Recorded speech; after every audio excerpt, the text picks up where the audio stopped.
at pamamatnubay. Biyaya at pagpapala ni Amang Scopus ay sumasa atin sa mga sandali ito, mga minamahal na kapatid. Maraming salamat po, Amang Isko. Isang magandang araw, mga minamahal na kapatid. Maraming salamat kay Amang Scopus sapagkat muli na naman tayong natipon sa kanyang banal na santuario upang dito nga ay mag-aaral ng kanyang mga salita. Dito ay matutunan natin kung paano tayo makasusunod sa halimbawang itinuro ni Kristo. Sobrang bilis ng panahon, mga minamahal na kapatid. Parang dati lang noong taong 2025, tayo ay dumaranas ng mga mabibigat na pagsubok. Nawari, sa palagay natin ay hindi natin makakayanan. Ngunit, sa paglipas ng taong 2025 at sa pagdating ng taong 2026, tayo ay nananatiling matatag. Tayo ay nananatiling matibay sa pananampalatayang ating tinanggap mula kay Amang Scopus.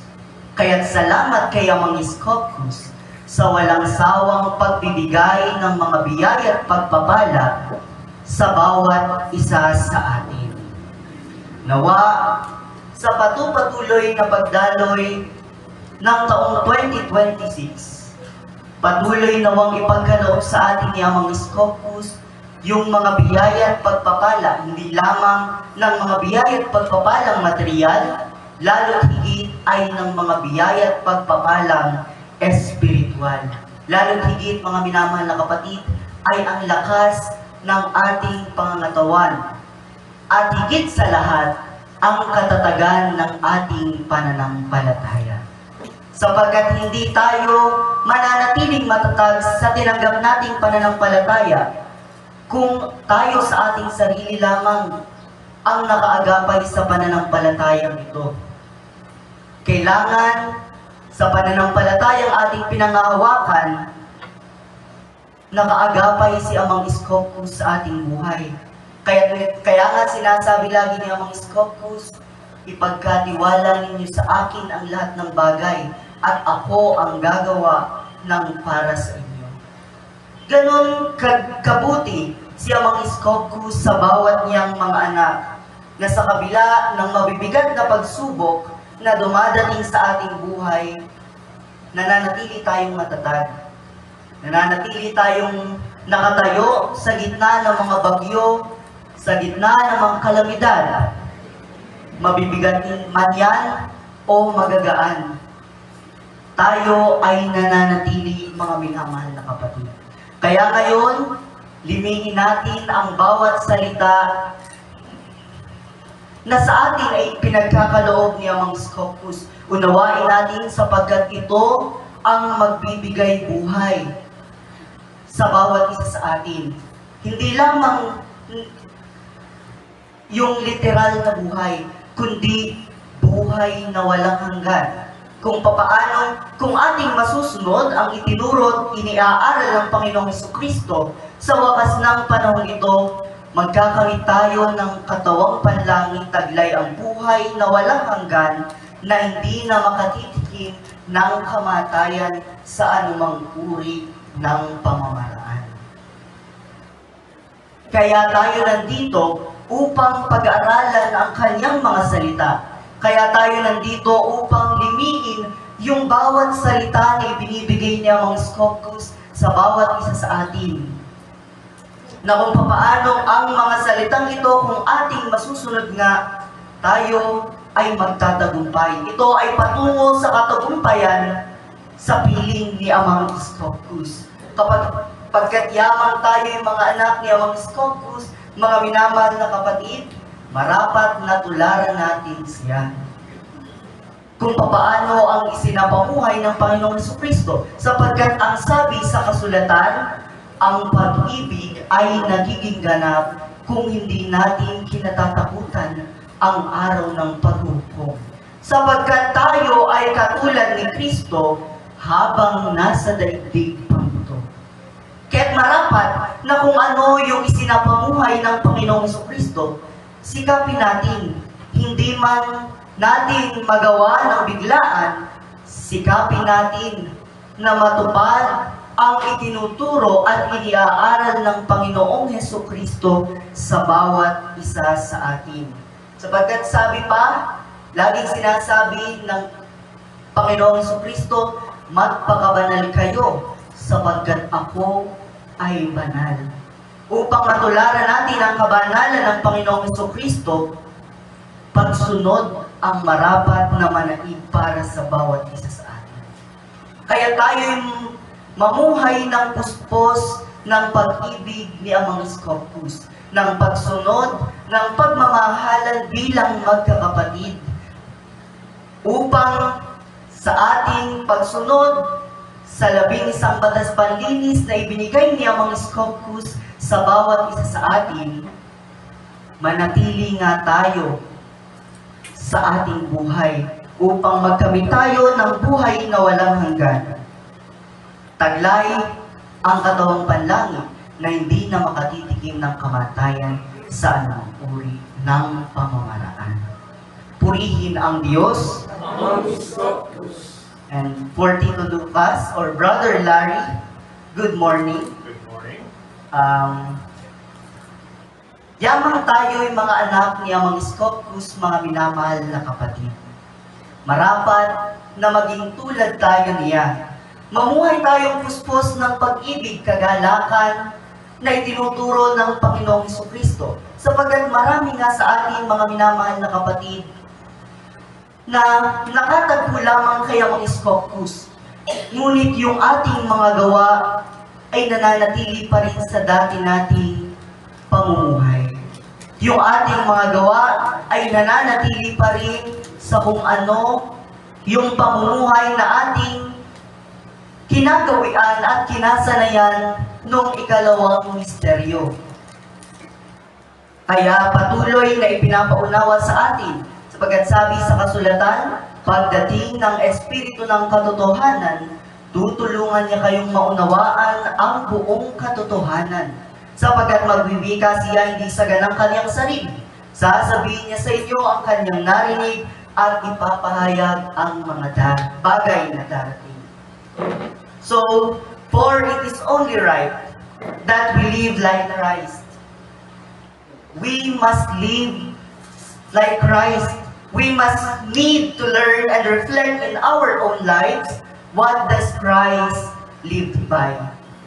Kaya naman mga minamahal na kapatid, ito yung itinuturo sa atin ng Espiritu Santo sa wakas ng panahon ito. Kung papaanong marapat nating talikdan ang ating mga nakasanayang kagawian. Kaya naman ang ating ebanghelyo po sa umagang ito ay magmumula sa aklat ng Efeso, chapter 5, verse 13 to 17. Mamuhay bilang taong naliwanagan. Ang lahat ng nalalantad ay naliliwanagan, at ang naliwanagan ay nagiging liwanag. Kaya't sinasabi, gumising ka, ikaw na natutulog. Magbangon ka mula sa mga patay, at liliwanagan ka ni Kristo. Kaya't ingatan ninyo kung paano kayo mamumuhay. Mamuhay kayong tulad ng matatalino at hindi tulad ng mga mangmang. Sapagkat masama ang takbo ng daigdig, samantalin ninyo ang bawat pagkakataon na kayo'y makagawa ng mabuti. Huwag kayong mahangal. Unawain ninyo kung ano ang kalooban ng Panginoon. Ito po ang mabuting balita, purihin ang Diyos. And for the sake of our Brother Lucas, from the book of Ephesians, chapter 5, verse 13 to 17.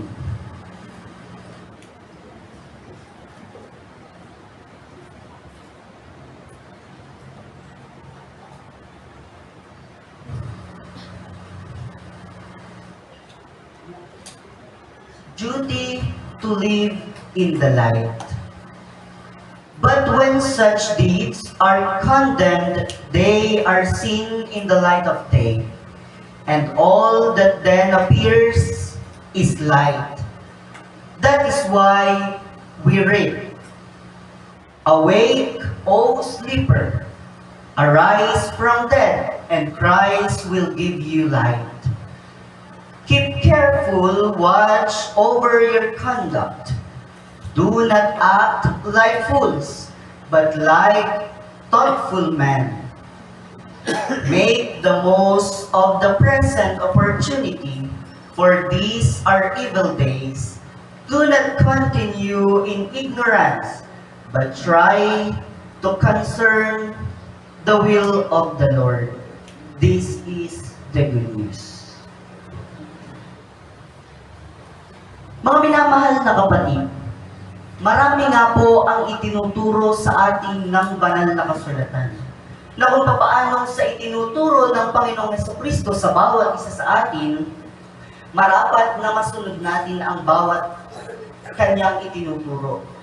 Sapagkat kung ito ay ating masusunod, ito ay tungo sa pagiging banal ng bawat isa sa atin. Sa atin yung liwanag, sa atin yung talino na dapat taglayin ng bawat isa sa atin. The Holy Scriptures teach us how to be Christ, how to be like Christ. That if we follow every example that Christ lived by, we will become holy. We will become holy, mga minamahal na kapatid. We will possess the light that Jesus Christ will teaching to us. The light and wisdom that every person should have. Ito yung mga karunungan at kaalaman na marapat taglayin ng bawat isa sa ating pagkatao. Sapagkat mas kinalulugdan nga, mga minamahal na kapatid, ni Amang Scopus ang matalino kaysa maraming alam. Matalino at maraming alam. Minister, parang magkaparehas lang yung dalawang yun. Ngunit hindi yun magkaparehas, mga minamahal na kapatid. Ang pinagkaiba ng matalino at sa maraming alam, ang maraming alam, nasa kanyang isipan lamang yung kanyang alam at hindi alam kung papaano isasabuhay. Ngunit ang tunay na matalino, alam niya na ang dapat natututunan niya, sapagkat siya ay matalino, alam niya na ang dapat na pumapasok sa kanyang isipan ay marapat na tumuloy sa kanyang puso upang makita ito sa kanyang mga gawa. Yun ang katangian ng matalino. Sapagkat ang sabi sa aklat ng mga ngaral, ang matalino ay inaakay ng kanyang isipan tungo sa kabutihan.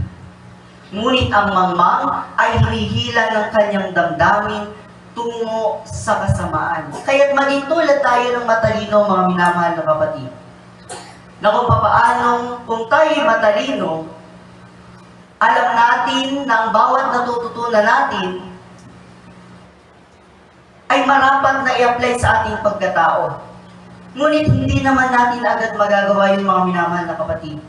Sapagkat tayo ay nasa laman. Tayo ay malapit sa mga tukso.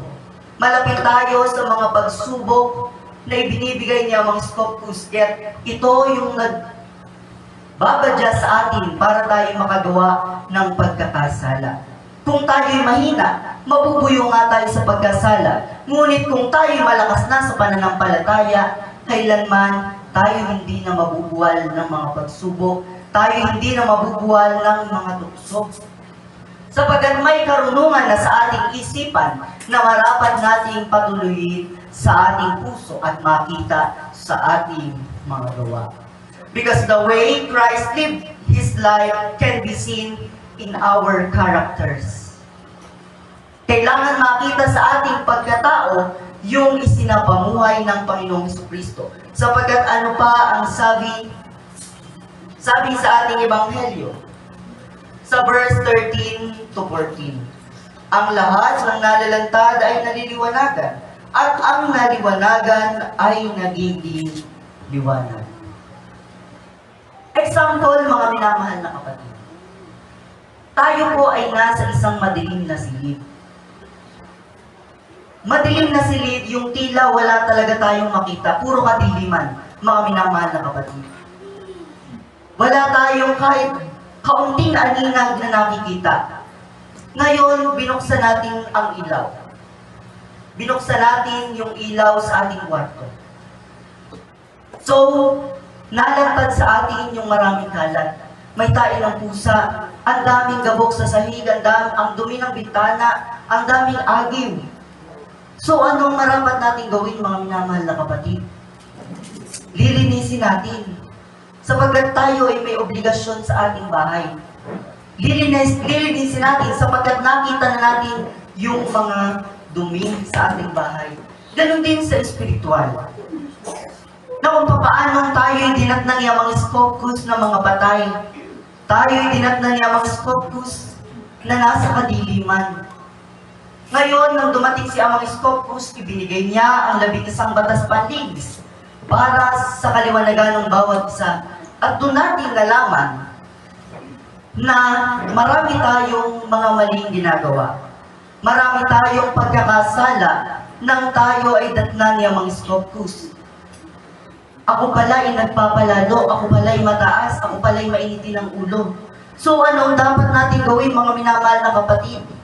Unti-unti nating linisin, unti-unti nating alisin sa ating pagkatao yung mga masasamang kinagawian natin, yung mga masasamang kaugalian natin nung tayo'y nasa ikalawang misteryo pa lamang. Purihin ng Diyos. Kaya pinapaunawa sa ating mga minamahal na kapatid na marapat nating gawin ang mga bagay para sa ating ikabubuti. Hindi naman para sa kabutihan ni Amang Scopuus ang pinapagawa niya sa atin, para din sa ating ikabubuti.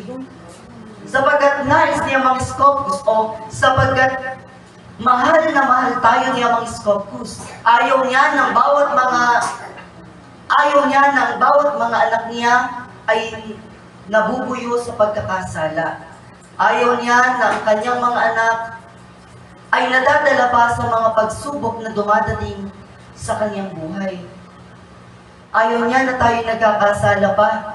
Sapagkat sa oras na tayo nagkakasala, si Amang Scopuus ay nalulungkot. Sapagkat hindi siya nagkukulang sa pagpapaunawa sa atin ng mga bagay-bagay na marapat nating gawin at isagawa. Ngunit bilang tayo'y kanyang mga anak, tayo'y nagkakaroon pa rin ng pagkukulang. Amen? Amen. Lagi tayong nagkakaroon ng pagkukulang pagdating kay Amang Scopuus. Na kung papaanong ang pag-ibig na ibinibigay niya sa atin ay siksik, liglig at umaapaw. Ngunit tayong mga anak, minsan, example natin, minsan tayo nakakalimot pa sa pagpapasalamat lamang sa Kanya.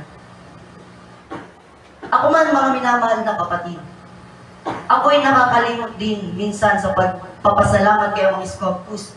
Pagkakagising, diretso tayo na lang ako. Minsan, nakakalimutan ko na ang magpasalamat Amang Scopuus. Salamat po sa panibagong buhay. Salamat po sa panibagong lakas na ibinigay mo sa amin. Kung maalala natin ang mga bagay nun, sobrang saya na ni Amang Scopuus. Sapagkat sa oras pa lamang ng pagising mo sa umaga, si Amang Scopuus na ang iyong naalala. Kaya't huwag nating kalimutan, pasalamatan yung mga maliliit na bagay na ipinagkakaloob sa atin ni Amang Scopuus. Therefore, once we are enlightened from the 11 laws of cleansing that Father Scopuus give to us, once we are enlightened, the light will naturally visible in our self. Makikita sa ating pagkatao yung mga kaliwanagan na marapat taglayin bilang naliwanagan na sa pananampalataya ni Amang Scopuus. In that way, we can become a light from those who are in darkness. We can become a light that brings brightness to those who are in darkness. Magiging liwanag tayo sa mga nasa kadiliman at maiaakay natin sila tungo sa kaliwanagan sa pamamagitan ng pagpapahayag ng salita ni Amang Iskopus.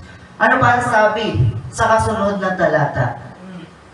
Kaya sinasabi, gumising ka, ikaw na natutulog. Magbangon ka mula sa mga patay at liliwanagan ka ni Kristo. Tayo po ba ay naliwanagan na? Opo, tayo po ay naliwanagan na. Kaya't marapat na makita sa ating pagkatao yung isang buhay ng Panginoong Hesus Kristo. Sa literal, mga minamahal na kapatid, meron sadyang tao na mahirap isingin. Kagaya ko. Sobrang hirap kong gisingin, mga minamahal na kapatid. Yung tipong hindi pwede na isang beses lang gigisingin. Hindi pwede na parang tapik-tapik lang kung gigisingin. Hindi ako ganun, mga minamahal na kapatid. Kapag gigisingin mo ako, kailangan alug-alugin mo ako para may magising. Ganun din sa espiritual. Sa ating pagpapahayag sa pangalan ni Amang Iskopus, hindi pwede na isang beses lamang tayong maghahayag. Sapagkat hindi naman sa isang beses ng ating paghahayag, maunawaan agad ng ating hinahayagan yung itinuturo ng Espiritu Santo. Sapagkat itinuturo sa atin ng Espiritu Santo kung tayo maghahayag paulit-ulit.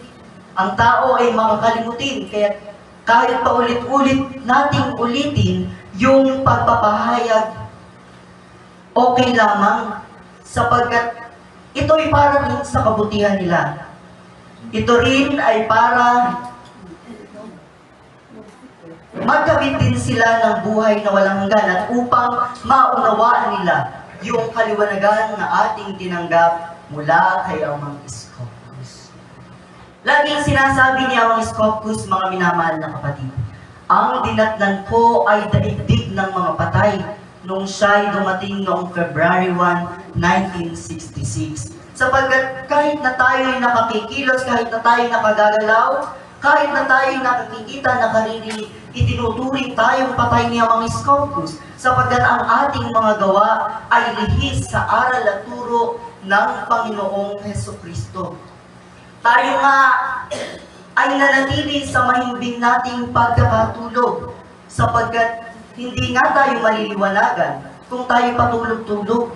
Hindi tayo maliliwanagan kung tayo papatay-patay. Sabi nga sa kasabihan, ang taong, anong sabi doon? Ang taong patulog-tulog, gintuman ang hulog, walang mapupulot. Kaya sa oras ng pagmimisa, dito ay sinasabog ni Amang Iskopus ang kanyang liwanag. Ang liwanag na marapat taglayin natin. Ito'y higit pa sa ginto kung ating susumahin mabuti. Ito'y higit pa sa kung anumang kayamanan dito sa lupa. Sapagkat ang karunungan ay tunay na makapangyarihan. Amen? Amen. A person who is always sleeping won't pick up anything. Even if gold falls from the sky, yun yung tinuturo sa atin. Wala tayong mapupulot na aral kung tayo ay papatay-patay, kung tayo patulog-tulog. Mga minamahal na kapatid. Because sometimes, Father Iskopus uses other people to convey or to give his teaching to the other people. Minsan, gumagamit si Amang Iskopus ng mga kasangkapan upang iparating yung marapat nating malaman. Minsan may katanungan sa ating isipan na hindi natin masagot. Ngunit si Amang Iskopus sa isang iglap ay gagamit na lamang ng kasangkapan upang ipaunawa sa atin yung mga bagay-bagay na marapat nating maunawaan. Kaya lagi tayong makikinig, mga minamahal na kapatid, sapagkat sa ating pakikinig, marami tayong matututunan, marami tayong aral na mapupulot. Kaya kailangan nating magising sa katotohanan. Amen. Amen. Kailangan nating magising sa katotohanan na ang tinanggap natin dating pananampalataya ay lihis sa itinuturo at iniaaral ng Panginoong Hesukristo. Sabi sa aklat ng Ezekiel, chapter 37, verse 4 to 6. Sinabi niya sa akin, magpahayag ka sa mga kalansay na ito. Sabihin mo, mga tuyong kalansay, dinggin ninyo ang mga salita ni Jehovah. Ito ang ipinasasabi niya, bibigyan ko kayo ng hininga at kayo'y mabubuhay. Lalagyan ko kayo ng mga litid at laman at babalutin ng balat. Bibigyan ko kayo ng hininga at kayo'y mabubuhay. Ano yung tinutukoy na hininga dito, mga minamahal na kapatid? Ito yung aral at turo ng Panginoong Hesukristo na ipinapaunawa sa bawat isa sa atin.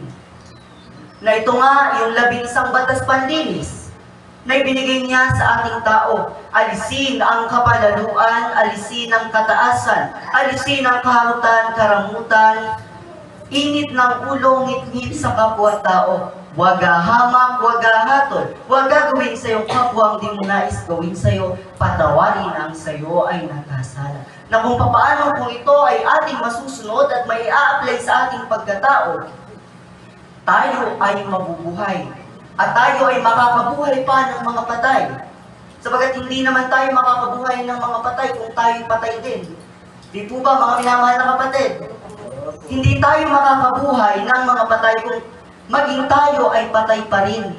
Kung tayo ay tulog pa rin sa pananampalataya, kaya patuloy tayong ginigising niya mga Scopus sa mahimbing nating pagkakatulog. Sabi pa sa ating Ebanghelyo sa verse 15, kaya ingatan ninyo kung paano kayo mamumuhay. Mamumuhay kayong tulad ng matatalino at hindi tulad ng mga mangmang. Tandaan natin, mga minamahal na kapatid, na tayo mga lingkod niya mga Scopus. Lagi natin sinasabi, nasa amin ang Espiritu ng Diyos. Nasa amin naghahari ang tunay na Diyos. Kapiling namin ang tunay na Diyos. Ngunit ito ay nagiging mali sa paningin ng tao kapag ang nakikita sa ating mga gawa ay mali. Ito ay nagiging mali sa paningin ng mga tao kung ang pinapakita natin sa kanila ay puro kabuktutan, puro hindi aral at turo ng Panginoong Hesukristo.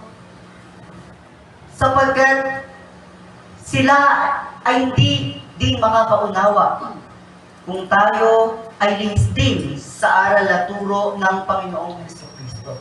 Each of us has bad habits. All peoples are having a bad habits. Bad thoughts from to each other and bad actions, especially the bad actions. We cannot deny that, mga minamahal na kapatid, because no one is perfect. Meron ba ditong perfecto? Wala. Lahat tayo ay nagkakasala, lahat tayo ay nagkukulang pagdating sa pananampalataya kay Amang Scopus. Hindi natin may pagkakaila na tayo ay hindi perpekto sa ating pananampalataya. Kami man na tumatayo dito sa unahan, ay hindi namin maaaring sabihin na kami matuwid. Hindi namin maaaring sabihin na kami ay nakasusunod na sa kalooban ng Diyos. Sapagkat tayo ay nasa laman at hindi natin masasabi kung kailan tayo magkakasala, kung kailan tayo magkukulang. Tayo lamang at si Amang Scopus ang makapagsasabi kung tayo ay nagkukulang sa Kanya, kung tayo ay nagkakasala sa pananampalataya sa Kanya. Kaya sa usapang pananampalataya, mga minamahal na kapatid, maraming itinuro ang banal na kasulatan. Maraming itinuro, mali po mga minamahal na kapatid. Maraming itinuro ang sanlibutan na kung paano ang itinuro ng sanlibutan na iyon ay mga mali. Example, sa ating panahon ngayon, high-tech na. Hindi po ba? High-tech na sa ngayon. Maaari na nating ipaabot ang ating mga nararamdaman sa pamamagitan ng social media. Maaari na nating ihayag yung ating damdamin, yung ating galit sa pamamagitan ng social media na hindi na marapat bilang tayo'y mga naliwanagan na. Hindi na marapat na makita pa sa atin o hindi na marapat na gawin pa natin yung pagpo-post sa social media, pagpo-post sa Facebook, sa Messenger, ng kung ano-anong bagay. Sapagkat tayo'y nasa piling na ni Amang Scopus at dito'y pinapaunawa na ni Amang Scopus yung mga mali at tama nating ginagawa. Kaya minsan, dahil sa ating mga maling nagagawa, nagiging kasalanan natin kung bakit naduduhagi ang pangalan ni Amang Scopus. Kung bakit minsan iisipin natin mga minamahal na kapatid, wala tayong maakay sapagkat ang ating gawa ay lihis pa sa itinuturo ng Panginoon Kristo. Paano tayo makakaakay kung ang ating mga gawa ay hindi pa tama? Nakikita sa atin yung mga masasamang gawa, masamang pag-iisip, masamang pagkilos bilang isang taong naliwanagan na. Kahit anong sabi sa banal na kasulatan, sa aklat ng Mateo chapter 5 verse 13, kayo ang asin ng sanlibutan. Kung mawala ng alat ang asin, paano pang mapapanauli ang alat nito? Wala na itong kabuluhan. Tayo ang asin, mga minamahal na kapatid.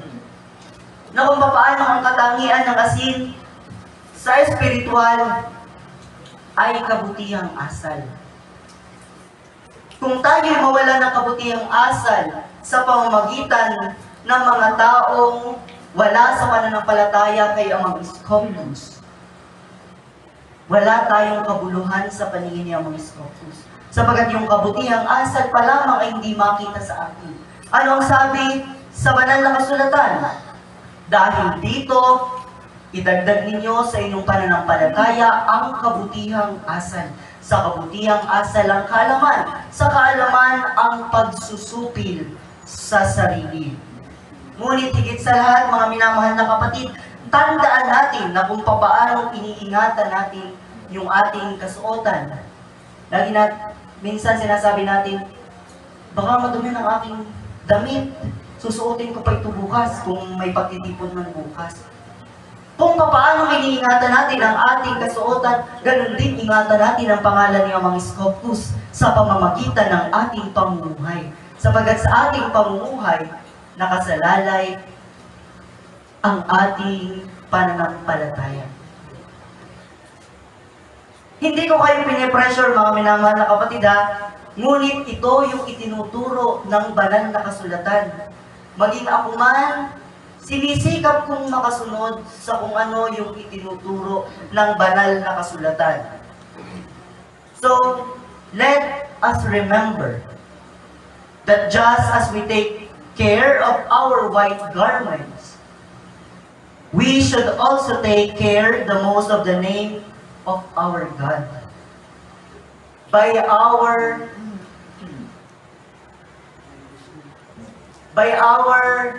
acts, by the acts na ipinapakita natin sa mga tao. Because what is written in the scripture? Be careful then how you live, not as unwise, but as wise. We must live like wise people. When it comes to our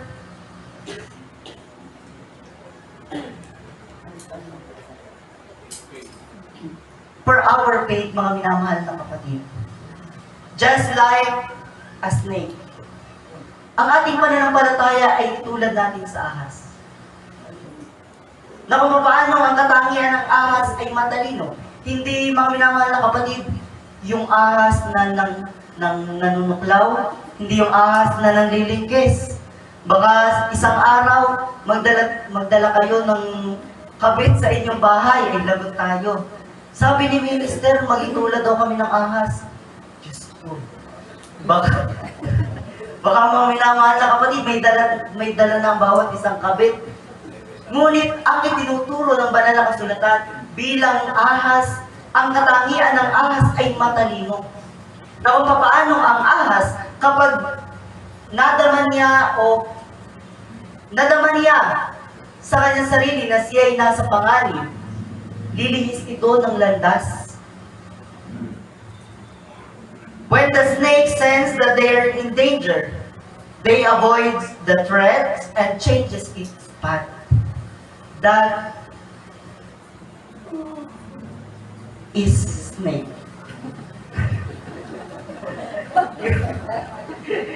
If we know that the situation, mga minamahal na kapatid, if we know that the situation will lead us to a sin, we must turn away and avoid it. Lilihis tayo ng landas kung alam natin na ang gagawin natin ay para ay ating ipagkakasala. Kung ang ating gagawin ay tungo sa pagkakasala, lilihis na dapat tayo ng landas. Sapagkat alam na natin yung mabuti at masama na itinuturo ng banal na Espiritu.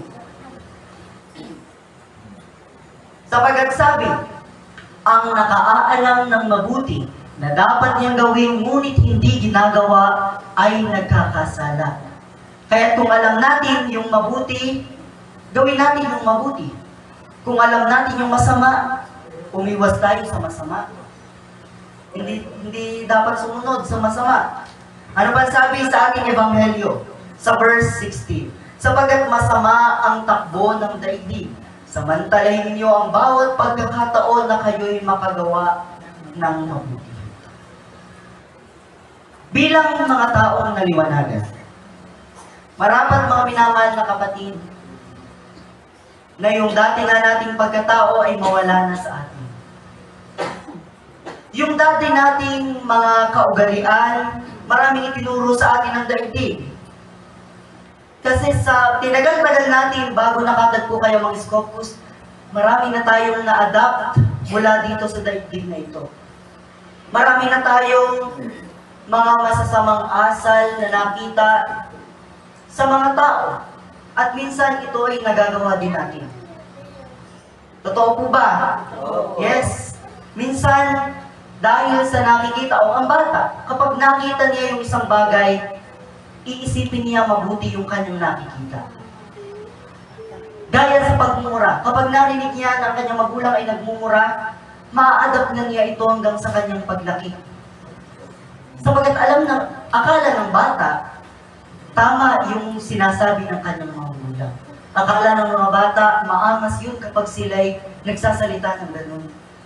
Ngunit bilang mga nakatagpo na kaya mga Scopus, hindi na marapat. Masama sa pandinig natin, no? Hindi maganda sa ating pandinig kapag tayo nakakarinig ng pagmumura. May nagmumura pa ba dito, mga minamahal na kapatid? Dapat inaalis na natin o unti-unti na natin inaalis sa ating pagkatao yung pagmumura. Sapagkat tayo ay mga anak niya mga Scopus. Hindi na marapat na marinig sa ating mga bibig yung pagmumura. Ano ba sabi sa banal na kasulatan? Hindi dapat bumukal ang tubig alat sa tubig tabang. Hindi dapat bumukal ang tubig alat sa bukal ng tubig tabang. It means, hindi dapat na ang ating mga bibig ay ginagamit natin sa papuri at pagsamba kaya mga Scopus, ngunit ginagamit din natin sa pagmumura, ginagamit din natin sa pagbubutangaw sa ating mga kapitbahay, sa ating mga kasambahay. Isa pa ay ang ating kamay. Yamang ginagamit natin ito para papurihan at dakilain ang ating Diyos na si Among Scopus, hindi na marapat na ito ay gamitin natin para manampal, para manakit ng kapwa-tao, para manghampas. Sapagkat ito ang ginagamit natin sa ating pagsamba sa Espiritu Santo at sa katotohanan. Turo pa sa atin ng banal na ang sanlibutan, kapag inaway ka o kapag sinuntok ka, suntukin mo din, sige. Papayag ka dyan? Ay, hindi ako papayag dyan. Pag ako'y sinuntok niya, susuntukin ko din. Ngunit mali. Ang tinuro sa atin ng Panginoong Jesucristo, pag binato ka ng bato, batuhin mo ng tinapay. Hindi yung isang balding tinapay, mga minamahal na kapatid. Baka ang ibato natin ay isang balding tinapay. Hindi. Ang ibig sabihin ng katagang iyon, kapag ginawan tayo ng masama ng ating kapwa, mabuti ang ibalik natin. Kapag tayo ay ginawan ng masama, pagmalasakitan natin, gawa natin ng mabuti, patuloy tayong gumawa ng mabuti, mga minamahal na kapatid. Diba sabi, samantalahin natin ang paggawa ng mabuti. Never get tired, mga minamahal na kapatid, of doing good. Because we just keep on doing it. Kailangan natin patuloy na gawin yung paggawa ng mabuti sapagkat ito yung nakalaan na para sa bawat isa sa atin. Bago pa tayo lalangin ng Diyos, nakalaan na sa atin ang paggawa ng mabuti. As the scripture says, for we are God's handiwork, created in Christ Jesus, to do good works, which God prepared in advance for us to do. For we are God's handiwork, created in Christ Jesus to do good works, which God prepared in advance for us to do. So yun, nakatalaga na pala sa atin yung bagay na paggawa ng mabuti simula pa nung una, simula pa nung tayo likhain ng Diyos. Kaya sikapin natin ang paggawa ng mabuti. Sikapin natin na unti-untiin o hindi naman natin mabibigla. Marahil bawat isa sa atin ay nakakagawa na ng mabuti sa ating kapwa. Huwag tayong magsasawang tumulong sa ating mga kapatid. Sapagkat kung ano ang ginawa nyo sa inyong kapwa, sa Diyos nyo ginagawa. Kaya mga Scopus natin ginagawa yung mga bagay kapag ito ay ginagawa natin sa ating kapwa. Siyempre mga minamahal na kapatid, hindi madali bilang tayo'y nasa laman. Hindi madali na yung ating kaaway ay gagawa natin ng mabuti. Especially ang ating kaaway. Totoo po ba? Napakahirap gawan ng mabuti ang kaaway. Ngunit kung ang karunungan ng Diyos ay nasa atin, kahit hindi ka niya pinapatawad, patatawarin mo siya. Kahit hindi ka humingi ng tawad sa Kanya, kailangan mo siyang patawarin. Kailangan na para sa iyo ang lahat ay baliwala lang. Kasi may karunungan na tayo mula kay Amang Scopus. Purihin ng Diyos. Ano pa ang sabi sa kasulatan? Sa aklat ng unang Korinto, chapter 6, verse 19 to 20. Di ba ninyo alam na ang inyong katawan ay templo ng Espiritu Santo na nasa inyo at tinanggap ninyo mula sa Diyos? Ang inyong katawan ay hindi talagang inyo, kundi sa Diyos. Binili niya kayo sa malaking halaga, kaya't gamitin ninyo ang inyong katawan upang maparangalan ang Diyos. Amen? Bilang tayo'y nabili na niya mga Scopus sa malaking halaga, marapat na italaga natin yung ating sarili para siya'y papuwihan, para siya'y dakilain sa wakas ng panahon ito. Because a person who lives in light, lives according to the Word of God, according to the Word of Father Scopus, according to the 11 laws of cleansing, it is just something spoken in our mouth. Hindi pwede na yung ating pananampalataya ay sa pamamagitan lamang ng gawa. Hindi natin pwedeng sabihin, ako'y makadiyos. Ako'y naniniwala sa Diyos. Ngunit yung ating mga gawa ay hindi pinatututuhan ng tayo nasa Diyos. Amen. Yung ating mga gawa ay lihis sa turo at aral ng Diyos. Kaya sabi, actions speak louder than words. Kung sa pamamagitan ng ating gawa ay ipapakita natin sa ating kapwa yung ating pananampalataya, makikita nila na ang ganda ng pananampalataya nito. Saan ba ito nang galing? Anong sekta kaya ang kinabibilangan nito? Makasamba din upang mabago mo yung aking sarili. Yung ibang tao na mismo ang makare-realize na tayo ay nasa kabutihan, tayo ay nasa kaliwanagan. Kung ang makikita sa atin ay kabutihan, kung ang makikita sa atin ay yung kagaya ng turo at aral na ipinakita ng Panginoong Jesucristo. Sabi pa sa verse 17, huwag kayong mga hangal. Unawain ninyo kung ano ang kalooban ng Panginoon.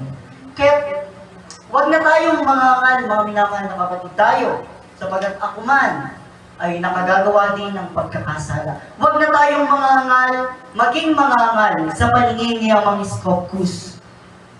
Ano ba yung hangal? Ito, yung hindi makaunawa, yung ayaw sumunod sa kalooban ng Diyos. Pinagiging matigas ang ulo pagdating sa pagsamba sa Diyos. Ito yung hangal na itinuturo ng banal na kasulatan. Sapagkat tayo nga ay naging hangal ng ikalawang misteryo na ang ating sinusunod ay hindi aral at ulang Panginoon Kristo. Pagnonobena, pagkakarakol, pagpipiesta. Tinuro ba yun ng Panginoong Kristo? Hindi. Hindi po yun itinuturo ng Panginoong Kristo, sapagat yun ay turo at aral lamang ng tao. Kaya naman mga minamahal na kapatid, patuloy tayong mag-aral, patuloy tayong sumunod kung ano yung kalooban ni Amang Iskopkus sa wakas ng panahon ito. Unti-unti natin sundin. Hindi naman sinasabi ni Amang Iskopkus, kailangan agad-agad masunod ninyo ang aking iniuutos. Kailangan masunod ninyo ang 11 batas paninis. Hindi mga minamahal na kapatid, kahit paunti-unti lamang ang proseso mo sa pagbabago, na-appreciate niya ang Iskopkus. Hindi niya isinusumbat ang tagal ng proseso mo, anak. Ang tagal mong magbago, anak. Hindi ganun si Amang Iskopkus. Sa ating mga gawa, sa ating pamumuhay, laging tinitingnan ni Amang Iskopkus yung mga good sides sa bawat isa sa atin. Laging tinitingnan ni Amang Iskopkus kung ano yung mabuti nating ginagawa. At ito yung paunti-unti nating pagsunod sa kanyang iniaaral at itinuturo. Sapagat alam natin na ang pagtanggap sa bagong pangalan, pagsunod sa 11 batas panlinis, at pagsasakatauhan ng 7 handog, ito ay tutungo sa kabanalan. Ito ang magdadala sa atin sa katagumpayan na walang katagumpayan na walang maikukumpara. Bukod sa katagumpayan dito sa lupa, walang higit na katagumpayan kung ang ating pagtatagumpayan ay ang katawang panlangit, taglay ang buhay na walang hanggan na hindi na makatitikim ng kamatayan sa anumang uri ng pamamaraan. Sapagat may dalawa tayong uri ng pagtatagumpayan, mga minamahal na kapatid. Ang pagtatagumpay na matagpuan natin ang dakilang Diyos na si Amang Iskopkus. At ngayon, nagtagumpay na tayo ng isang beses. Natagpuan na natin si Amang Iskopkus sa ating buhay. At sa pangalawang pagtatagumpay, ito ay ang masunod ang 11 batas panlinis. At may sakatauhan ang 7 espiritu upang tayo ay magkamit ng buhay na walang hanggan. Ito yung dakilang katagumpayan na ibibigay ni Amang Iskopkus sa bawat isa sa atin.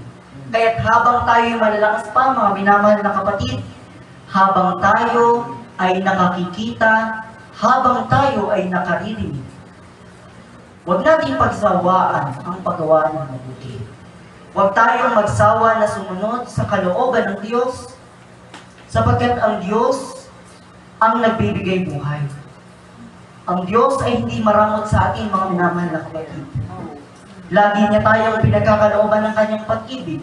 Kaya bilang sukli sa pag-ibig na ibinibigay niya mga Scopus, sumunod lamang tayo sa kanya.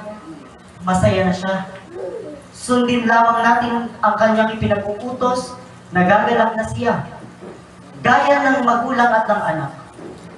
Hindi po ba kapag nag-utos ang magulang, anak, bili ka nga ng supa, bili ka nga ng toyo dun sa tindahan. Kapag hindi sinunod ng anak, minsan may mga magulang na nagagalit. Minsan may mga magulang na nalulungkot. Sapagkat minsan nasasabi ng mga magulang, tinuruan ko naman ng magandang maas.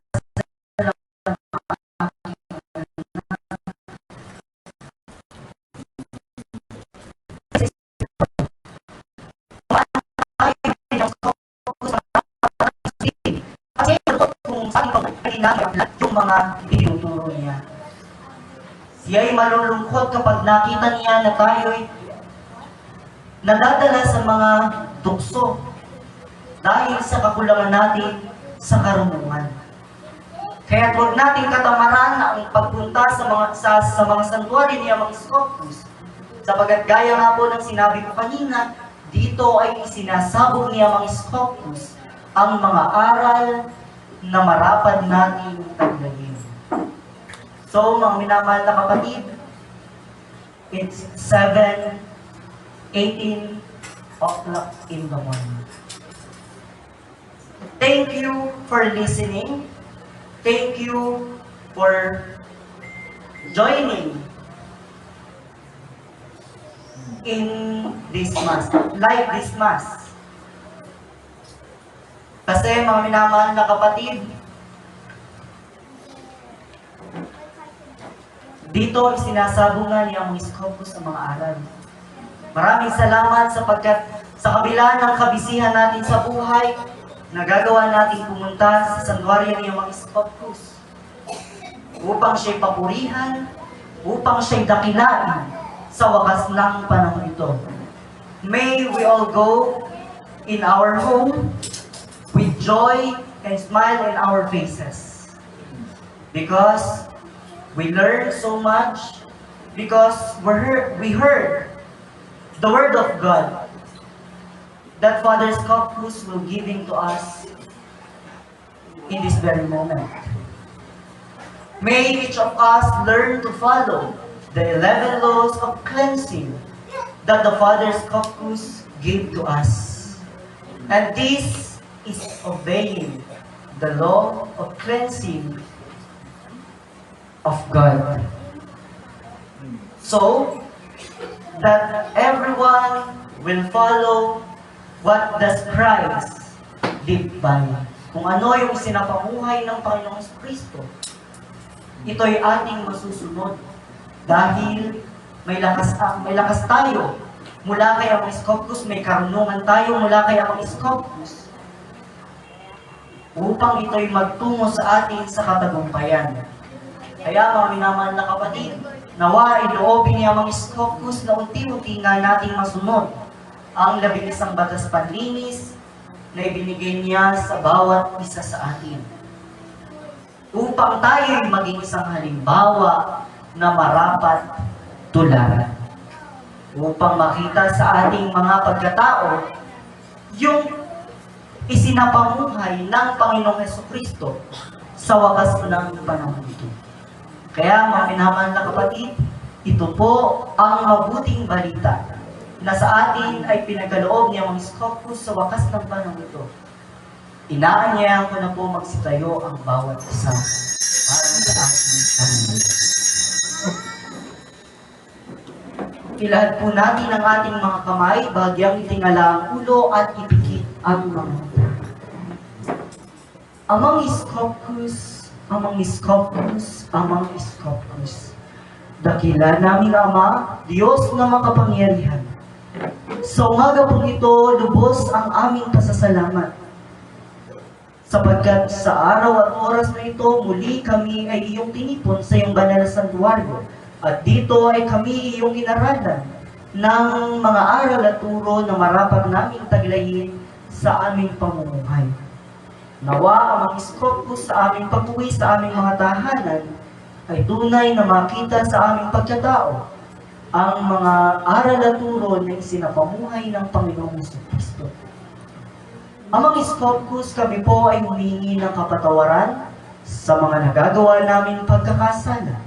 Maliit man po o malaki, kinusa man o hindi, mula man sa aming isip, pananalita at sa aming mga gawa, patawarin mo po ang bawat isa sa amin. Gayon din po, Amang Iskopos, patuloy namin idinadalangin sa iyo ang aming Pangulo na si Pangulong Ferdinand Romualdez Marcos Jr. Patuloy mo po nawa siyang gabayan pagkalooban ng karunungan na buhat sa iyo upang sa kanyang pamamahala dito sa bansang Pilipinas ay tunay na kagandahan at kaliwanagan at para sa ikalalawig at ikalalaganap at ikagaganda ng bansang Pilipinas. Amang Iskopos, gayon din naman po, idinadalangin namin sa iyo ang aming punong ministro na si Reverend Minister Heriberto Cantabio. Patuloy na gabayan mo ang matnubay po nawa ay sumakanyo. Lalo tigit ay ang lakas ng pangangatawan at tibay ng kaisipan upang sa paghayag ng kanyang salita Amang Iskopos ay patuloy na kaliwanagan ang kanyang maisabog sa mga natirulan. Amang Iskopos, kasama ang iyong mga lingkod at hirang sa wakas ng panahon ito. Gabayan mo po nawa kami at patnubayan. Ilayo mo po nawa kami, Ama, sa lahat ng sakuna, sa lahat ng pighati na aming daranasin. Ngunit, Amang Iskopos, kalooban mo ang siyang mangyari at maganap, hindi ang kalooban namin.